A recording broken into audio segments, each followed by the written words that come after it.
The City of Angels is black and gold. You are listening to the Heart of LAFC podcast. And now, Joseph Zacher.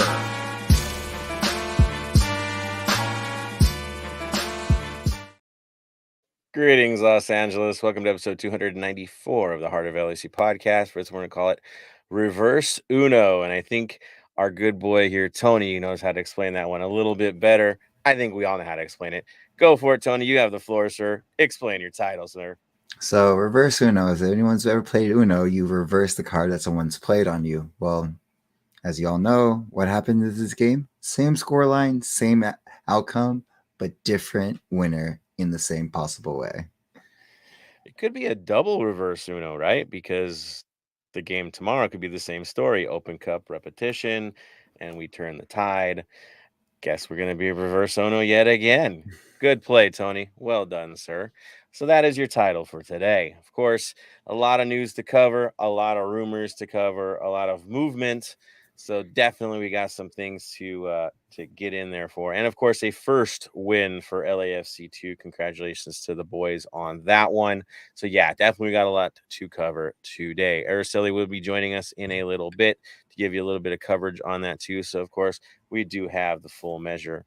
Bam is still out. He's still under the weather. We can't wait to have him back. Really looking forward to it. He would have loved to be on tonight, of course, knowing who we're playing. Hopefully we'll get him ready to go for the match against Leon. All right, let's get right into it. Talk about the match. It was a pretty wild one, right, Tony? Wild finish, of course. Wild start, early end. Pretty much. This is, if you're gonna get entertained, this is one to watch. That is for certain. Bad refereeing to make it even more dramatic, all over the place. So, yes, we played San Jose last weekend. We did get the 2-1 victory, of course, goal in the 3rd minute. They got one in the 52 to wake us up again. And then Vela, of course, with the late dramatics. Now, lineups, of course, we were debating who would go out there. Are we rotating squads? What are we going to do? Guess what, folks? A big rotation of squad this time. In back, of course, McCarthy returned. We had Maldonado and Palencia as your center backs. Wake up, right? Big change. Hollingshead on the right, Palacios on the left. This is the cool part. The midfield was Cifuentes, Sanchez, and yes, Duenas got his start as we were hoping for. Your outside midfielders, but we all know what they really were. Your wingers, Apoku and Buke, and Bogusz, of course, up top. They rotated. We knew that would happen as well. But yes, youth was served for this game. Let the young guys run it out and make it happen. On the other side, of course, San Jose did come out with their 4-3-3, very typical lineup. Ebobisse up top with Espinosa and Kikanovic. Guereso anchored their midfield with Uel and Montero. In goal was Marcinkowski. Their back line was basically Mensah, Rodriguez, Marie, and Trauco. Again, no surprises to what we're used to seeing. This is how it played itself out. Now, Tony, brief big moments. Let's go for it. What really stood out to you in this match? Let's get a good summary here.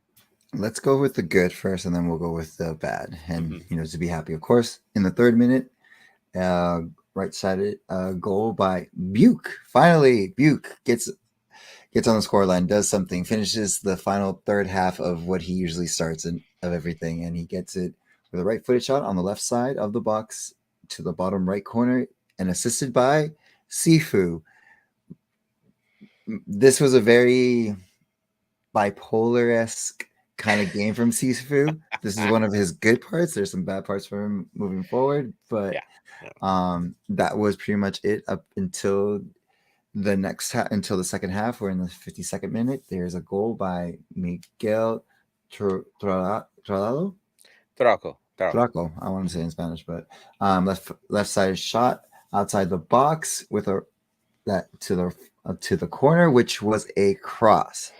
Now there was a kind of a confusion when that happened. I didn't really get to see it until later on, and when I did see it, when I was hanging out at Denny's on my post-game rituals with Tilo, I almost walked out. Your ball, my ball, my ball, your ball. Yeah, exactly. Pretty much. Yeah. Like who knew? There was like a very like distraughted way. And then why we call the episode Reverse Uno in the last minutes of the game, there is a call for a handball. Now they had to go to VAR to show, but it was an obvious handball by San Jose. And Vela with a left-footed shot, of course, to the bottom right corner, and to win the game 2-1 and 3 points in first place now. And that ends the game. That was the good. The bad was, unfortunately, as I said, Sifu was very inconsistent. Stat line wise, it looked really well, but from the eye test, he was not finishing the pass right, overshooting it, overpassing it, over throwing it, whatever you needed to do. It was just like there's so many multiple things where we could have had this game wrapped up earlier with him. On the bright side, you can see why Duenas got the start. He was fighting for every ball and never gave up. Even when he was on the floor, he was still catching up with everybody else. So those are my good and bad of the game. What about you, Joseph? I mean, the good is that the young guys came out strong, right? They were put to the test playing against a team that did get a result against us and went hard, right? Went hard early. I think the bright spot for me was Duenas throughout this match, which is fun to watch him completely measured, composed, taking chances when he felt like taking chances. Sometimes maybe that might be a little bit foolish, but I would say it's worth it, especially if you got to look. If you got to look, take a shot, right? Um, very happy with his performance. He matched up well with who he had out there. Buke finally getting one, looking dangerous in this game, having good movement off the ball. Congrats to him on the day. Poor Maldonado, I gotta say, I don't think San Jose might have some type of kryptonite on this guy. Otherwise, he played well, but again, he had a moment, right, with McCarthy. It could just be the fact that this is our third string center back pairing at this point. That kind of creates situations that aren't comfortable. Hollingshead was everywhere. We have to give love to this guy. We got to the point where Ile was dropping back deep, almost in the center back role where we had control, and Hollingshead just went on a walk, and it happened a few times. And you could see we knew we had the opening, we knew he had these guys, but man, it wasn't happening. A lot of it, of course, did have to do with the refereeing decisions in this game. I'm going to go back to it again. I hate talking about referees, but this case was just pure incompetence. Sorry, it was a really rough night. Second guessing himself, choosing not to make a stand on plays, forgetting about the secondary contact, which drives me nuts in the game. Allowing Flo to get killed by negative football, and really being inconsistent. What bothers me more is the yellow card situation, right? Quick to it on us, and 2 plays before something way more egregious, no yellow card for them. And they got to go really deep with that situation, and it cost us. And ultimately, because of how choppy the game was forced to be by the calls that we were dealing with, we did have to take a risk and bring in our big guns. And that really, of course, was the change in this match, right?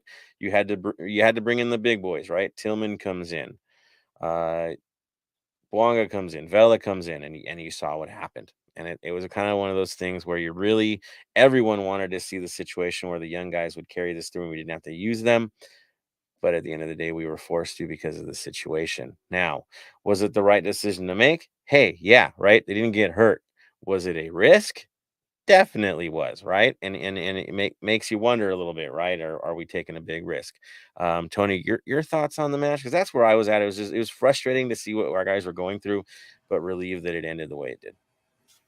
It was the right way. Like I said, the starting of the youngins, perfect opportunity. This is actually a lineup I wanted to see with, Buke, Bogus, and Opoku up front when we needed to. I'm happy that, like I said, I've been saying it since the beginning of Bouanga's tear through MLS and all the goals. Who's going to score when he cannot score or when he's not out and everything like that? And I've been saying that since game 3, I believe. And this was a great answer where we saw people actually scoring and taking initiative to score. With Duenas and Ordaz, again, great performance by them. The only problem, like I said, I had was with Sifu, but the lineup was the perfect mixture of young and old. veteran and unveteran players to get them time. And hopefully this is what we see moving forward with the game coming up tomorrow. But overall, good 3 wins. Remember, still two games in hand, and we're first in the West. Yeah, sitting alone at first in the West. I find it wild with the team that we had and the changes that were made. We still managed 56% possession. We own this game. 6 on goal. They had 3 on goal, but really, it was our game to take. It really was. We dictated this game throughout, even with a modified lineup, even with a back line that, wow, that's as modified as you can possibly get. It is a bend before break situation with our back line, where you're throwing outside backs and the center back roles. It makes me worry though that this is what we're gonna see, that back line that because of injury, this is what we got. You got to wonder, right? I mean, how bad is it for everybody as we see Chiellini kind of hanging out with the C-suite? Uh, how long is it going to be, right? It's a worry that the one thing that might take us down will be the center back pairing if somebody else goes down. So it's dangerous. It's concerning. That is for sure. Of course, what we always do with every match, we do our ratings on players. I know Bam is our guy to traditionally do that. So I'm going to throw it to Tony. I'll give you mine as well. If you guys haven't given your votes already, definitely throw them into the chat as we get into the conversation in a few minutes here. But Tony, your 3 stars for this match? Buke, of course, for the goal and finally figuring out the final third and scoring. Duenas for number 2 because of honestly the work, the hustle, everything. He was really the workhorse in the middle. And the final one, I'll give it to Vela for the game-winning goal and actually playing like a very older Vela, but still the Vela we know and love. There you go. There you go. I'm going to give my first star to Duenas for the performance overall. Again, there was no weakness. There was no drop off. He went in there and took care of business. Um, my other one, of course, it's going to be Buick for finally getting one across the line. Good on him for doing it. Third star to Vela for finishing. Simply put. So those are my choices. Like I said, the guy didn't score. You put his first star. Yeah, he did because he had to own it in that midfield against a team that owned us the last time we played them. Honestly, they found ways around us and made trouble for us. And in this case, we took our home ground, did our job, got through it, and we used youth to get there. So good on them. Good on them. All right, then. I think we're ready to hear from the supporters, man. Yeah, like I There we said, go. give us All your right, takes and give us what you thought of the game if you can. send it, guys. Right? Tell us what you're gonna do. We want to hear what you're gonna say here. And so let me jump on and see where you guys are at. Couple comments. Exotic killer in the mix. Second win. There we go. Burke is in the mix as well. Good seeing you on here, brother. Daniel Angel doing his business as well. Wishing Bam well. Thank you, sir, for doing that. Oh yeah, I didn't even mention him, and that's on me. Smalls mentions Ordaz in the minutes he received. Tony, your assessment on Ordaz? I think I mentioned Ordaz, like he was done really well. Like again, fit in really well when we subbed him in, and it's going to be a sad day when we have to let him go for a bigger club, hopefully in Europe or in a smaller thing. So Down the line, though. Down the line. I know, but it's promising. You know what I mean? That's the thing is our youngins are promising, and this is if we're going to keep developing players like this, it's going to be a healthy 5, 6, 7 years down the line. We'll say. Mm-hmm. Dude, I'm with you on this. Ordaz to me is the real deal. Why do I say that? Yes, he's very young. It's his ability to scan and read the game, and he knows where to be. He knows where to run. He's very intelligent as a player. The other things will follow, right? If you keep playing this way, picking your spots, looking really comfortable in a situation that a player of his age usually wouldn't be, uh, he's fine. You know, will it come for him? Will he get that result? I think we're gonna get something soon from him. But it's a challenge at his age. But again, I can't ask for more from him under the circumstances. So thank you, Smalls, for bringing up Ordas. Daniel Angel says, horrible ref, Elfath. He's supposed to be the best pro has to offer. Again, they call themselves pro like North Korea calls themselves democratic. Far from it. Only a name. We know this already. So it's pathetic. It is. It just is. I don't get it. I know he called a penalty, but dude, it's yeah, he didn't call it, right? VAR called it. The guys upstairs called it. Let's be honest. So yeah, it's annoying. It's just annoying. You get that sense that is the favorite side that this is going to be our story for the year. Is that's going to be another challenge for us to deal with? I guess with success, that's expected.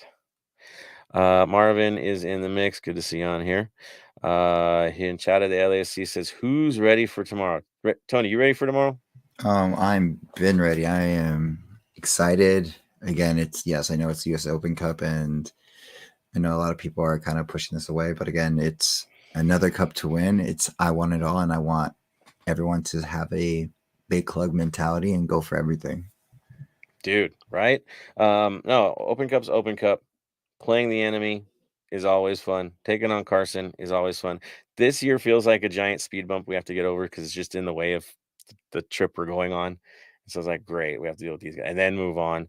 I hope the guys don't think that way, obviously. They treat this as it is what it is.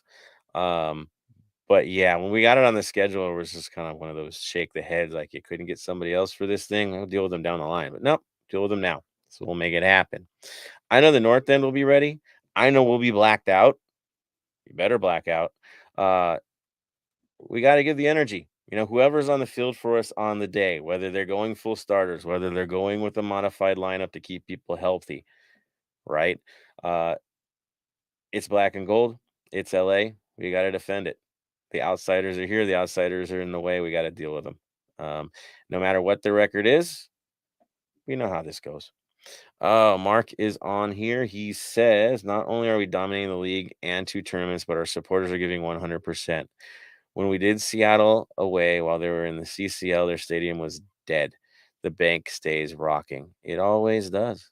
We are the change maker, right? We're the ones that are forcing the needle for active support at this point in the country. There's others that have too, but for us right now, this is our moment. It's our chance to turn heads for the right way or the wrong way.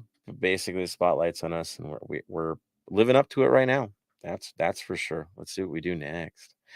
Marvin on here says Dolan staff and players are quite amazing for having us in first.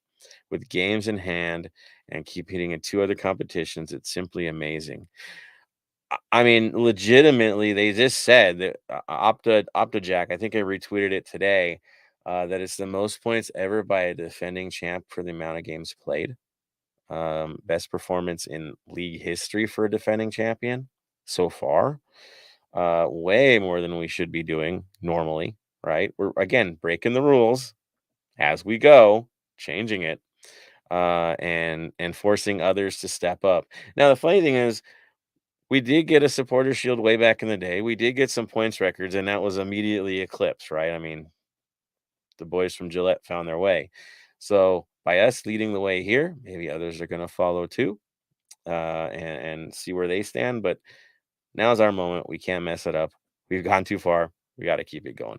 So the only issue that I see so far is the player's health. That's the only thing that could take us down at this point is just the injury bug. And yeah, we're starting to see some of that. We're definitely bending at this point. But that's the one thing we got to worry about the most at this stage. But the football, man, yeah, it's special. It really is. Bam is alive. There he is. Bam, all love, sir. He says Klein in. I'm saying Klein forever. Never change, Carson. Never change. All the guys want, no, please don't do that. Never change. This is what we want from you. Dave jumping on. Here we go, Dave. He says the coaching philosophy of big picture with rest and playing opportunities is huge. It's paying off. There is hunger. There is competition. No one is really safe. Even Bouanga gets to sit a game, right? Comes in when we needed him, but even he gets cycled out of the lineup. We're not sitting on anything. Kids are getting their chances. It's impressive. I'm with you, Dave. Well said, man. It's working. Look at other teams and their comments right now. Go look at Toronto right now. See what their DP said yesterday. Pretty wild stuff. That world's not ours anymore. Marvin says, "Call me a conspiracist, but I wonder if Dolo is resting tired players and listing them as out or questionable to be safe, but also load management. Let's see if they come out for the big games." I hope so. I really do. I am worried mostly about Chiellini. That might be more than what we think it is. Again, he's not even dressed or doing nothing. He's, not seeing much. I think Murillo might be closer than we think. I got to be wondering where Segura's at. I know he's not on our roster yet, but y'all know how it's going to play out. It's tough and long. I think if you're going to say anybody's getting rested to simply be rested, I have the feeling that Long is one of those guys that's just fatigued at this point, and it's just smart to keep him out. I don't think it's like an injury. I think it's precautionary with him, which is fine. And same with Acosta. I mean, he did get hurt. Let's be honest. It didn't look so pretty, but they'll slow play him back. Yeah, I don't expect him tomorrow. Let's be honest. If even anybody has a knock tomorrow, I really would be surprised to see them. So, yeah, Marvin, you could say there could be some gamesmanship. Again, as long as our players get healthy, that's all that matters. We need them. We need them next week the most of all. So there is that. Well said, guys. Good work. We will hit you guys up in a little while again as we get through community news and we get into the preview for Carson. Yeah, we definitely want to hear more from you guys. We love everything that you guys put into this. So keep it going. All right. So, Tony, is it time for community news? Yes, it is. You have the floor. Not much to community news. There was a big turnout for, of course, the 3252 scarves, championship scarves and shirts that were available at the tailgate. Unfortunately, I wasn't able to record on it. I did post on our socials about it. I was able to get one. It was really cool. You always remember your first. I like the saying. As well as, of course, there is the Cuervo's backpack school supply available, still going on at any of their tailgates and also watch parties. And of course, you can also Venmo them. The link will be in their profile. As well as the big watch party in Fox Theater with most of the 3252, let's be honest. That is going on. Details is on their links on, I know, at D9U, Crew, Inland Empire, and I believe there's more in there. I think Lucky's maybe. Of course, if you weren't there, I'll just say this for one. Shout out to everyone who sold out the rings for the championship rings that everyone pretty much got. It was a cool little thing to get, you know what I mean? It's not the actual ring, but, a little piece of history for Americas and everything like that. And of course, there is a podcast if you guys want to learn about our new team that we are bankrolling, Wagner. It's called by Philip Goldner. Mm-hmm. He from the assistant professor of football podcast, and he talks to pretty much the only sports interviewee, the sports reporter for Wagner. It says by the way, it's Wagner, not Wagner. Yeah, Wagner. Just to give you a heads up because it's a V, not a W, and I know when people say it, it's stuff like that, and it kind of gives you the history on what Wagner has been doing their whole the whole history of like the ups, the downs, the many downs, and everything like that, and what they expect from us and everything like that. So if you want to check that out, I'll put a link in our socials so you can listen to it tomorrow. Mind you, for Joseph, it'll be like listening to family. Yeah. For me, it was a little bit hard because he does have a very Eastern European, German, Austrian accent. So. But it's a good listen. I did listen to it on the way on a couple nights ago, and it was kind of cool to listen to the history and everything like that. So that is all for community news. It's kind of cool, guys. I gotta say, I had a good listen to it. It kind of tripped me out to hear it. They're about Innsbruck, It's an hour and a half from where my dad was born. So yeah, it's not that far, about 2 hours from Munich. Not far, not far. It was really cool to hear about their history and how brutal it's been for them. Again, old club, a lot of history, but a turbulent history. And she'll get a really good idea as to why they're pretty much receptive to where we're getting involved with this. But of course, it's all cautious optimism because they've been through it before with bad investors that have basically destroyed the club a couple times over, and they'd had to rebuild from scratch. So yes, there is a long history, but it is a long history of ups and downs and absolute shenanigans that they've had to deal with. So on them, it's really good. So they do interview Chris Humer. He is a part of their old scene, you could say, still involved with the team. But they do talk about the ultra scene there that is pretty strong still today. And they travel, even though they're in the 4th division, they travel strong where they go. And so if you're all into active support and supporter culture, you kind of get an idea with these guys. It's really neat to read, to hear about, and check it out because it is the assistant professor of football podcast. They're on Buzzsprout. It's probably the easy way to catch them. But we'll put the link up for you guys to check out. But yeah, definitely don't miss it. It's important to know what we're getting involved with. That's for sure. All right, we thought we were gonna get Araceli. I think she's getting caught up here. It's late at night. I get it. So we'll do a quick run through on LAFC 2 news, because it's the happiest of happy news, right, Tony? Very happy of happiness news. We finally got a win. Oh, LAFC 2 finally got a win. Boom. Yeah, there it is. There it is. You want me to cover it? Yes, again, you. All right. So they got their first win on the road. Yeksin Suba scored the game winner in the 10th minute. LAFC held 51% possession. 5 total shots for Monarchs had 14. What? I know. There were 4 match delays due to player injuries. Kind of strange. But they did make it against Real Monarchs. Pretty impressive. They will be playing Tacoma next. So the next game is Friday, May 26th. We hope they can get back-to-back wins here. Travel looks like it might be a little bit tough for the LAFC2 boys. That's for certain, from what we're seeing. But again, good on them for making it happen. They earned this thing. Just proud of the boys. They finally got across that line. Let's hope the streak begins. Anything else you want to add on that one, Tony, before we move on to the Vinyl Club Minute? Because I think we got a little bit of fun with that one. No, like I said, I'm just happy for the boys that they finally got their first win. I know it's been a hard struggle for them, and again, the twos that have been coming up and playing with us, the senior team, have been showing what they can possibly do to finally show all the work and training that's finally to get it. I'm happy for them. Now, hopefully they can turn around their season and maybe get them into the playoffs. Again, I don't know what the real playoff system is. Araceli is always our correspondent for that. So hopefully this is a good cheer now and we make it to the playoffs and move forward from that. There we go. Thank you, sir. All right. Vinyl Club Minute. So we had a long talk about this. Okay, a short talk, but a long idea. We always feature the team we're going to play against, where they're from, right? Carson is slim pickings. Okay.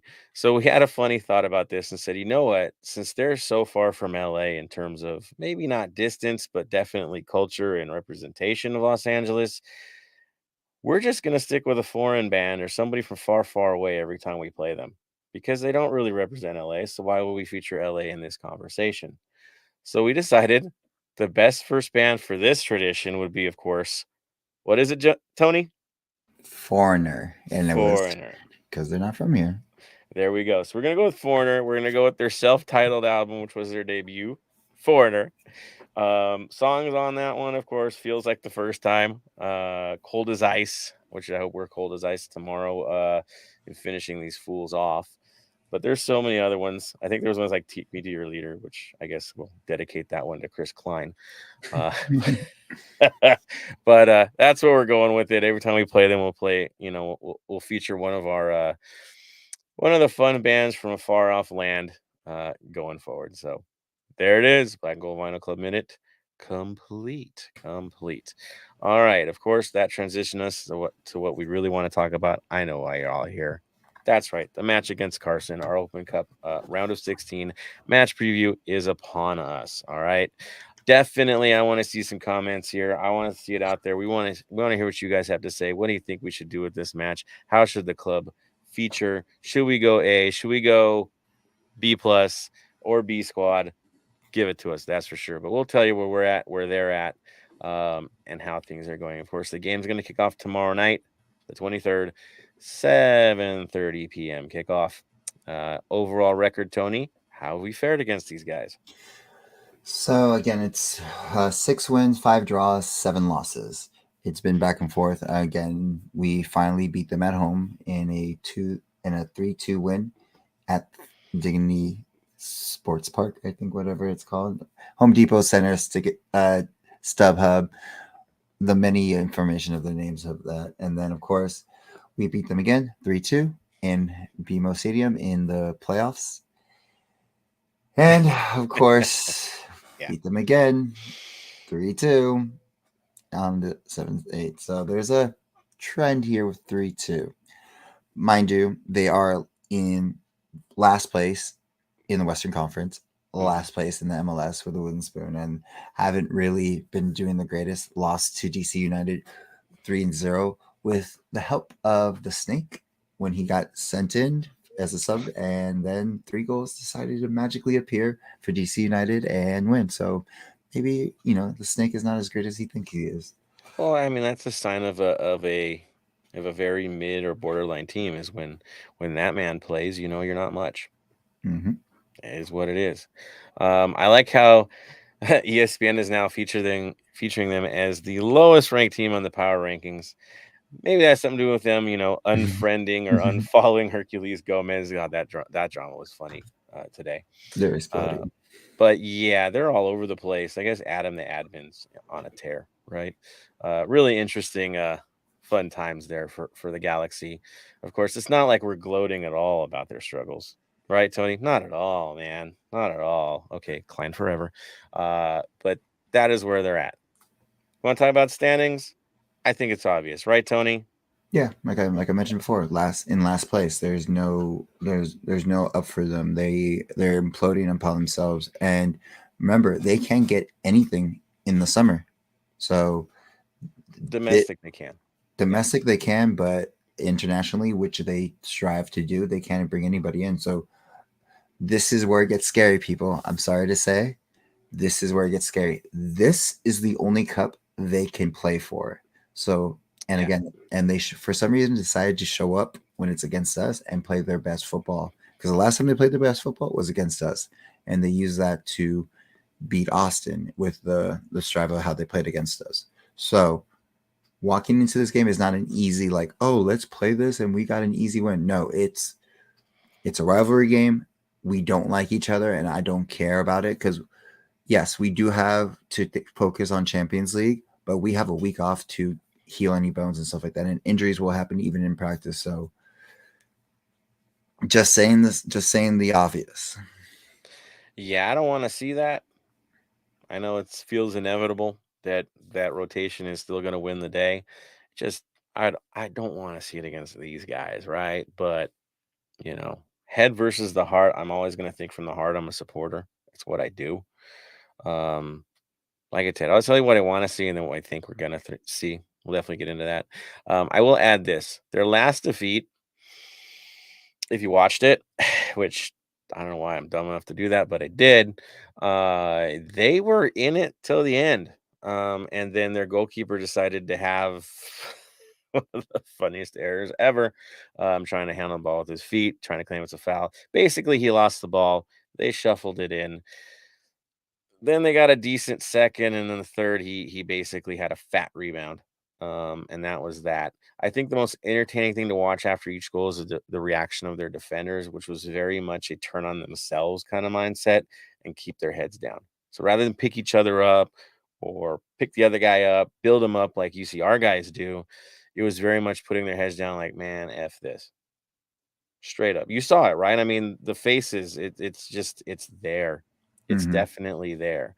Things are crazy when their top scorer is on the bench for most matches, right? And he comes in as a substitute, super sub. Again, that would be Dejan Jovic, who's got 2 goals in 12 games. That's their leading scorer.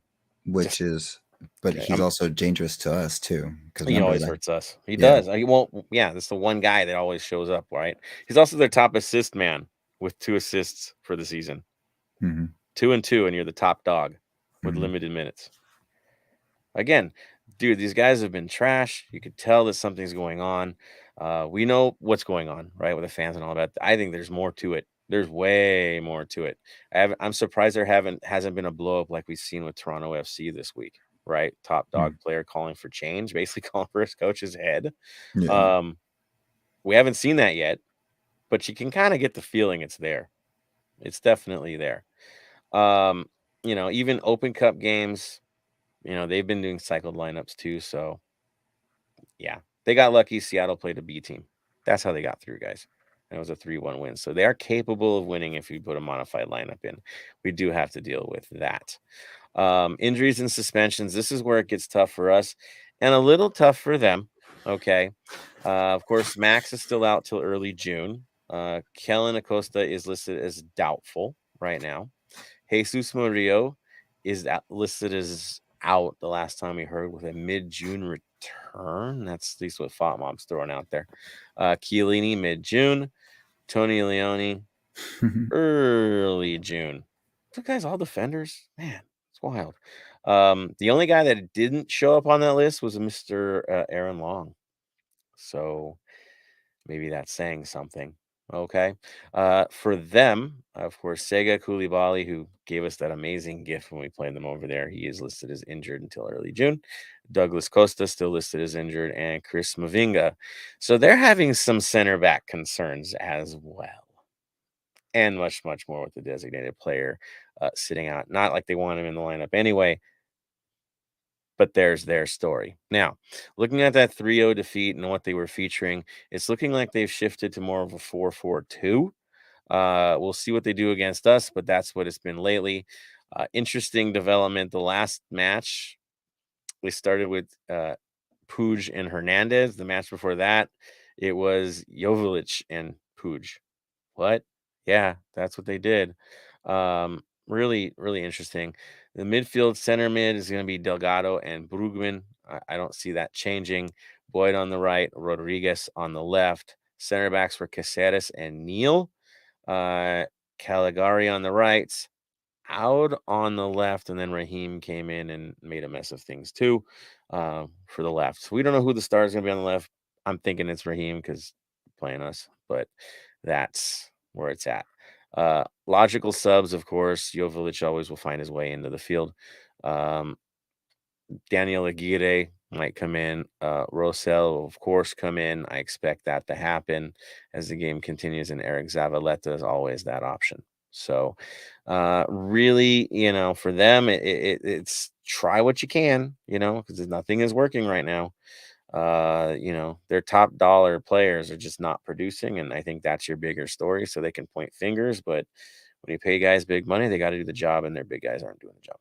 So really interesting times. Now, not to say it's not going to be hard for us. It's going to be hard. We'll tell you that a million times over. It's going to be hard. Doesn't matter what the standings are. This is rivalry match. They're going to treat it as the match of the year. I'm not sure we're going to treat it as the match of the year, and that could be dangerous. Right, Tony? Sorry, I was like, my finger's moving too fast. It's like stuff like that. No, it's going to be very dangerous. Like I said, it's. Ugh. I don't like this game, to be honest. It's one of these. It's a trap game. It's 100% a trap game. And it's like, and I know what it is. Well, yeah. I mean, the one thing we always said, like, well, yeah, we did lose to them at home once, but nobody was there. Now we'll all be there. Do we really want to take the chance of losing again? I mean, it's such a difficult place to be in for Cherundolo, right? And for John, for everybody. You're on the edge of history. Yeah. Champions League, making history. That qualifies you for 2 major tournaments. Okay? Huge money for the team, huge exposure for the team, great opportunities for the players. Massive. Massive. But right before you take that great opportunity against a team that's been resting for 3 weeks now, right? Leon's been sitting and watching as Monterrey does what they do and Chivas does what they do. Congrats to them. I mean, congrats to them. No, congrats. I get it. No, Not my team. no, No. But no, they still congrats to did. them. They still did. No, So boo. I will be gracious. Go Tigres. This is actually where I say go Tigres. As much as I hate them, go Tigres. Well, they're not in it. Wait, they are in it. Okay. They beat Monterrey. They won their rivalry. Yeah, they did. And I'm always going to mix those two because I have issues with that. But the team we're playing hasn't done anything for 3 weeks. So they're going to be rested and healthy. Are we going to be rested and healthy? Yeah, insert the rivalry right in the middle of that and be a trouble for everybody. So that's the sticking point. That's where we're at right now. It gives us this huge debate as who plays, who doesn't play. Do we go full tilt? Can we afford an injury? What if Bouanga goes down in this game? Then what happens, right? It's next to impossible for this one. There's nothing that the club can do for this game that will be seen as correct, right? It's fate at this point. If they play them and someone gets hurt, why did you play them? If they don't play them when you get beat, why didn't you play them? There's nothing the club can do at this point where they can win on this. It's a catch-22 match. If it would have been anybody else but who we're playing, it's a cycled lineup, call it a day, move on. No question. But we're here now. We have to deal with this. On the roster, do I think Bouanga is going to start this game? Let's talk about this lineup. I think he's the story, right? Does Bouanga feature in this match at all? Does he get minutes? Does he come in short period to try to save the game if we need to? Is that guy just sitting in there locked and loaded, ready to go as necessary in case of fire, break glass? I'll throw it to you, Tony. What's Bouanga's situation for this one? I'll repeat it like a broken record.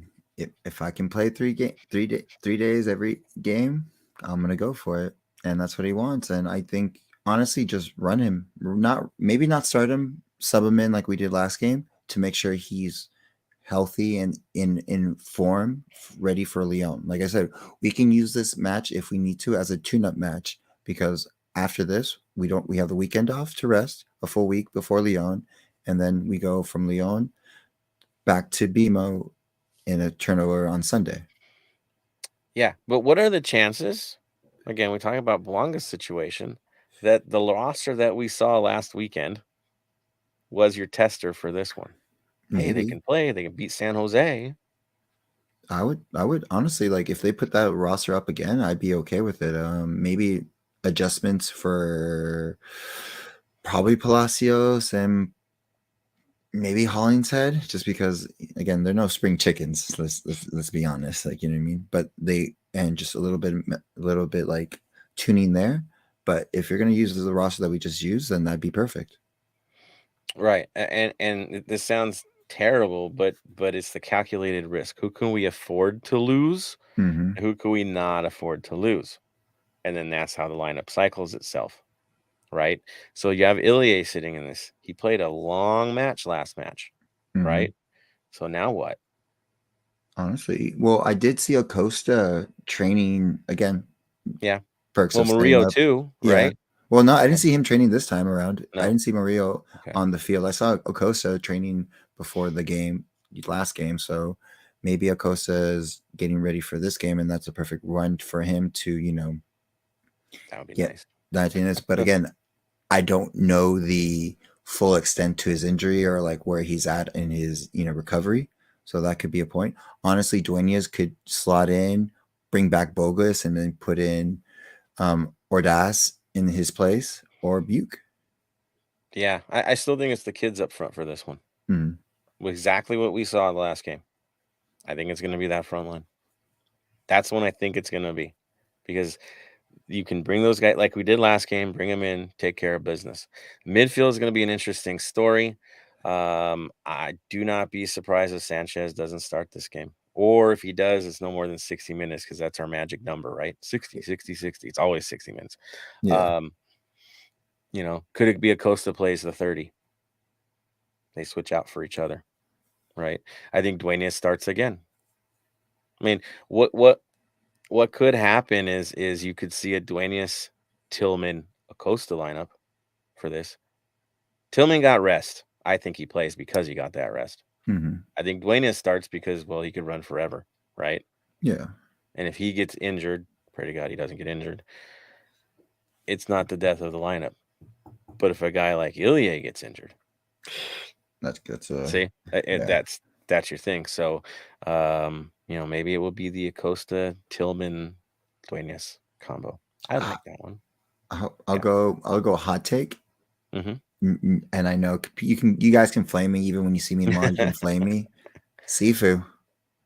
Yeah, they're gonna use him. Yeah. No, I know you can use him, but why not start him to get like whatever? Like he did have the assist with Buke, and he was hot and cold throughout the whole game. But this is another game to get him prepped, to get the cobwebs out. And I know it's a very he was frustrating me the whole game. Even rewatching, he frustrated me. But he had his moments. He had his moments, yeah, exactly. But this is a way to get him in form and maybe use him for this. So here will be a crazy one. Acosta, Tillman, no, Acosta, Duenas, and Sifu. Yeah. Or just yeah. That would be a good lineup again. Acosta can. Well, Acosta can play the drop, right? Yeah, exactly. Deep, so if he's ready, he's still listed as doubtful. So yeah, I don't know about that. We won't find out till tomorrow, probably. Yeah. We'll wait till the last minute because this is again. Yes, it is a U.S. Open Cup, and we can release it earlier. But at the end of the day, this is a rivalry match, so keep your cards close to you until you have to show them. Yeah, Sanchez is the guy I worry about the most at this point, and I've said this episode after episode after, and then he plays anyway. Yeah, like man, when is this guy gonna get a rest? Iron Man, and then the back line. So we'll go to the back line. What if Long is ready? Obviously, he's not listed anymore. What if they go Long and Maldonado because, well, it's Long and Maldonado with Palencia at the right and Hollingshead at the left this time? That way, Palacios finally gets the chance to breathe, and then you make a sub. Could that be what we're going to see in this, or they're just going to play it as safe as possible, or are we going to bring one of the kids in? Right, Dolan Meyer's been sitting there just waiting. Yeah. Is this the game he plays? I haven't seen him enough to see what his speed is like. Because again, he has to deal with Chicharito, and body wise, I think he can take Chicharito. Speed wise, I do not know. He's a big kid. Yeah, he's a big kid. But again, young kid. So, gonna be hard. I still think it'll be Long and Maldonado if Long is ready to go. Mm-hmm. And Palencia, let him do his business on the right side. It's fine. And then Palacios and Hollingshead split time on the left. Yeah. This time, depending, right? If Palacios or Palencia can hang. But it's going to be a real weird lineup. And then there's no way McCarthy's not playing in this game. I'm going to call that right now. I can't. Do you really he? Well, it's the U.S. Open Cup. Maybe they, how we do with keepers, and the second keeper is we usually use it for the U.S. Open Cup. Yeah. And so, I'm saying this just because this is what the trend is for last 6 years. Even with Bob and now Dolo is the backup gets the U.S. Open Cups to get some time in and get him ready. We did the same thing with McCarthy, even in the showcase matches. He started. Yeah. So now I would like McCarthy, but this is what the precedent has been set. I could tell you from goalkeeper perspective, if I'm McCarthy, I want this game real bad. Why? He had a bad moment the last game. He wants to build confidence going into the next one. You want continuity. You don't want to spend a week off or 2 weeks potentially off. You want to play. It's tough. But I expect him, if he's healthy, he's playing. I do, because he's going to want it, one of those things. They all want it, but yeah, it's tough. I know he wants the men's for the last match. He played fine. He had one moment, but still, you want to get that game in. You get it out of your system, Yeah, so that's it's trouble with the lineup. I think I'll throw it to you guys. Let's get the community into this conversation. Again, we want to see where your heads are at on this. Let's go for this, guys. What are you looking at for this one? All right, looking in. Let's see. David Day, Messi in. That's funny. Ox showing love to Bam. Thank you, man, for that. Wolf checking in. David says anyone who needs rest should sit out. Anyone else should play. Keep it in rhythm. Yeah, we'll see. We'll see. Marvin says good news. They had to travel on Saturday and they had a big defeat, so they're tired and despondent. It's perfect. Nothing more dangerous than a wounded animal, people. Nothing more dangerous than that. Especially if this is the one thing they can hang their hat on. That's where their club's at right now is what they do against the bigger rival. And I'll say bigger because we're now bigger. Sorry, it's truth. Marvin Chavez, I want A+ squad, but I think we'll field A/B squad mostly due to injuries. I think we'll have a few players back from injury, but not all. Hopefully Murillo and Long is back and Acosta. Let's hope. I mean, again, Long's not listed, so I kind of think he's gonna play. Murillo, again, it showed that, but again, you never know. It's tough. It's really tough. Again, Dolo's got the hard work. That's why we pay him the big bucks. Probably need to be bigger at this point for what he's doing. So, yeah. Wolf says LSU has to close down Carson's circus. Oh no, dude, we're at home. We can't give one up to these guys. Right? That's why I think the big dogs are just going to be waiting in the wings, and if they need him to come in the last 30, let's go. I think that's what they'll do. Marvin's got a prediction. Dig it. He says McCarthy, Hollingshead, Murray or Long, Daniil, and then Palacio, Acosta, Teef. He's not sure on that one. Palacio, Acosta, Sifu, then Ilie or Tillman and Apoku. Okay. All right. Apoku Villa, Bouanga. So he's going right at it. Let's see. We'll move on. Bam called it Carson's Cup final. They're going to treat it that way. I guarantee it. I guarantee they're going to go all out for this one. Daniel Angel, I agree with Marvin's lineup, except Acosta has a knock from Marcel. He'll sit. 2 weeks is better than 10 days when it comes to healing a minor muscle strain. So Daniel thinks that he'll still get more rest for this one. Let's see. Daniel says, am I ready? I want to decapitate Cosmo. That's how ready I am. So there you go. Heads will roll, according to Daniel Angel. He also says our prize pony like Vela, Bouanga, Ilie might play only 45 to 60, but if they all come out at the same time, it's a serious risk of a big drop off. Yep. LL Man is in the mix. David Day says Campeones Cup opponent. Who do we want to face? Chivas, Tigres, or Pachuca with Chicho Orango? Well, I mean, the most logical win for us would probably be Chivas. Am I wrong in that, Tony? I would love to see Chicho, just to see Pachuca and Chicho. Chivas, yeah. I would then, if we play Chivas, I questions everyone's loyalties then. And I know I'm talking to certain people in the chat right now. Ooh, call outs. Wow. That's going to warrant a response. That's for sure. I don't worry about loyalty in this one. I think we've built a pretty darn strong fan base here. So maybe conflicted souls a little bit, but they know where to be on game day. It's Jibble in the mix. David Day says, give me Chivas for Campeones Cup. I wanted Tigres and CCL for revenge, but fresh opponent would be fun. Right? I'm good with that one. Daniel Angel, David Day. We want the return of Chicho, obviously. Dave says, in Dolo, we trust. Hey, I have faith in the man. If you don't have faith in him at this point, there's something wrong with you. Way out there. Yep. Bam. Vela to start, Bouanga to sub in for him at halftime. That would be logical, Bam. We'll see what happens there. Bubble wrap them. That's all I know. Oh, Ox says, ha, ha, ha. Is that the reason why you didn't wear your America jersey, Tony? No, because I'm wearing my my down and out shirt with Kobe on it because Lakers play today, and fortunately we lost, but I had to represent my other LA team. There it is. There it is. Yeah, I don't worry about Ox's devotion on this one. I've known him long enough. He'll be fine.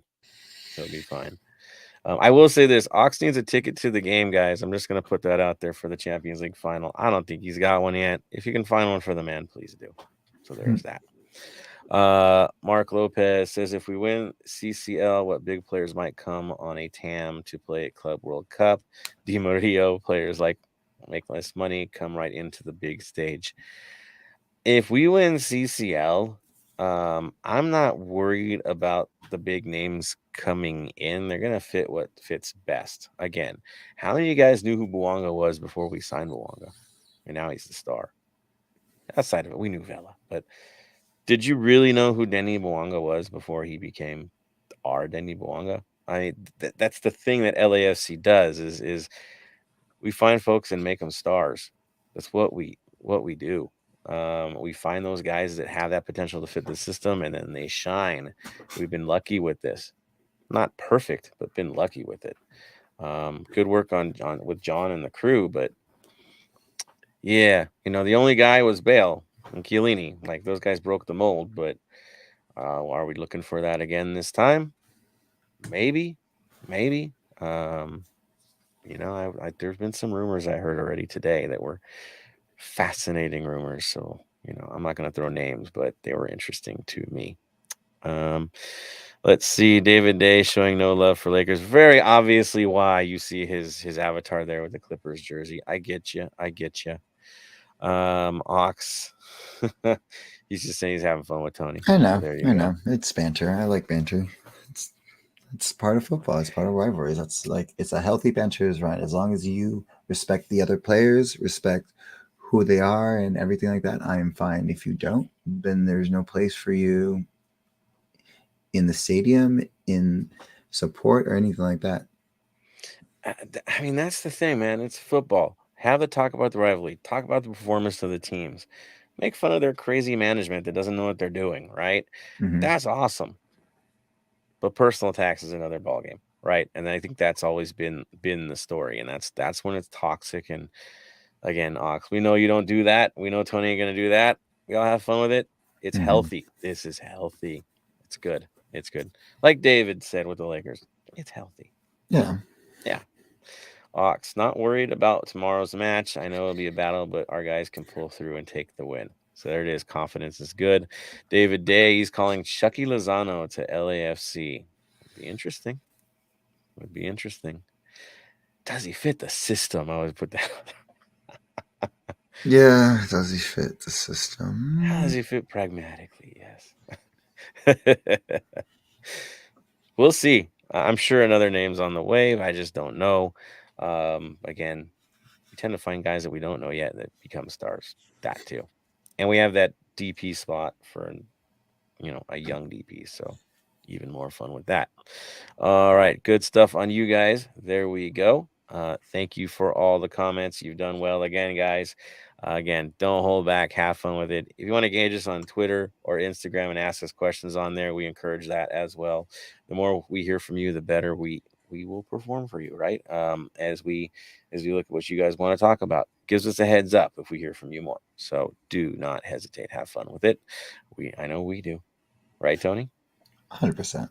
100%. All right, guys. Looking good there. Thank you for that. Let's see here. Tony, any more things you want to add for the match tomorrow? Go full 90. Don't take it too lightly. I know it's all fun and games because they're not the greatest part. But at the end of the day, it's a rivalry. I want the best. I want our team to go full support because I have to be the bearer of bad news. But this is the week last year where we faced Carson in Carson and had our boycott the next time around for a home game. I know most people didn't like that, but we had to show our support. I had to show our what's the best word to say it? Our discomfort, our anger of everything of it. Yeah, I know it was in bad timing of especially what happened, but on football terms, we have to show like, you know what I mean? We support you guys, but you also have to know how we feel about you and how much passion we have for you in the good and bad. I mean, I think we were pretty straight honest when we posted all that we want is your best. That was the banner across the top. We're not calling for anybody to be fired. We're not attacking individual players. Just asking for the full measure. That was it. Some didn't like that, but they were supporters is what we do. We demand the best from our guys. If it looks like they don't put it up, they're gonna hear it, right? That's what we do. It's about the football. It might rub people the wrong way. Guess what? Supporters aren't gonna really care too much about that, right? Mm-hmm. We do North End things, right? If you aren't one of us, you might not completely get what we're up to, but that's the life of a supporter. I know that's what makes us a little different. We take things a little bit farther than most, right? No shock, right, Tony? Oh yeah, 100%. Yeah. Like again, like love the team. There's nothing like, you know what I mean. We show what we want and what we expect, and if you can't deliver it to us, we'll let you know. But at the end of the day, we're not going to viciously attack you. No. Again, support is support. That's the idea. Here to support. Keep it constructive, right? That is the intent. I know others go too far, but we do our best under the circumstances. And I don't know, things kind of panned out the way we wanted to. So it wasn't all bad. Maybe it was inconvenient for a few people that were used to the show, but guess what? We're not there for you. We're there for them. Deal with it. I'm not even Yep. asked for forgiveness on that one. That is it. We're there for them. We're there for who's on the field. That's it. Tough. All right. Fine. I'm going to throw it out there again. Thank you guys. Let's get to our final comments and get you guys off and on your way and ready to get down to BMO. So, Tony, final thoughts, sir. So final thoughts. I won't go into LAFC for this one because we've said everything we'd said, even with the last thing we just said. So on this one is, I just again with what happened in Orange County, with what happened in Monterey Bay, unacceptable, especially with everything. But that also leads up to what happened in Valencia. Now, anyone new to the soccer culture in Europe knows that's been there for however long. This is me not saying it's okay, but I know it's shocking to most people, but this has been going on for many years. You know what I mean? Tidbits, and now it's with everything happening. This is why I say rivalries are fine, everything like that, but don't attack a player just because of their race, sexual orientation, whatever. You can hate them, curse them, tell them to F off like we all do, fine. But when you attack them personally and do that is unacceptable in the world, in the game of football, in the beautiful game. You know what I mean? It puts a tarnish. You know what I mean? And with us, again, we can't control everything, and we don't want to control, but we can control our culture, our ways of doing things in the United States. And so, my final thought is just respect the players. As much as you hate them, as much as you do not go that far. You know what I mean? Flick them off. Tell them to F off, you know what I mean? Tell them you hate them, but personally attack them like that, don't, please. That's my only final say. Nah, dude, 100% with you, man. It's the whole lack of humanity in all of it, right? These are human beings. These are professional athletes. They've fought their entire lives to be on that stage. They've sacrificed their childhood, let's be honest, to play on this stage, to play for you. You pay admission, you go to a game. We call it the beautiful game. And those actions are the exact opposite of the beautiful game. You're making it ugly. You're ruining it for the rest of us. Why would anybody want to invest in the game if that's the direction it's going to go week in and week out? And why would anybody want to invest in a league that turns a blind eye or punishes the victim? Are you kidding me? That is the most disgusting thing I've seen yet out of all of this, is the reactions. That's probably bothered me the most, is the lack of support. It's terrible. And you know, I have no reason to deal with anything related to those the teams involved that aren't fighting it. Y'all disgust me if that's the angle you want to take with your league. I'm not going to waste my time on you. That is for certain. So that's what I'll give on that one. Back to home, back to what we do. Let's do our best tomorrow. Let's do everything in our power to be our best, whoever takes the field. And I expect it because this is how our boys play. You see the Dolo way, right? We know they're going to give their all tomorrow. We have no doubt. We don't know who's going to be on the field, but we know they're going to do it, their full measure. So anybody that's there, give your all for the team. Give your all for the city. You're defending more than just the football team for this one. We got history on our side now. Let's build on it and take those dudes out. That's our job tomorrow. That's our job. So to Bam, I definitely want to send my love and hope that your recovery is soon. Keep firing away, dude. Follow the doctor's orders, man. We'll get you back on as soon as we can get you there. But know that we're all thinking about you, man. That's for certain. To the rest of you guys, again, thank you for being you. Thank you for staying golden as you have for so long. One more game, guys, before we go for the big one. Let's do it. Let's get to that next step. Thank you, guys. All right. Tony, final word. Stay golden, Los Angeles. Haha. And from me to all of you, stay golden, Los Angeles.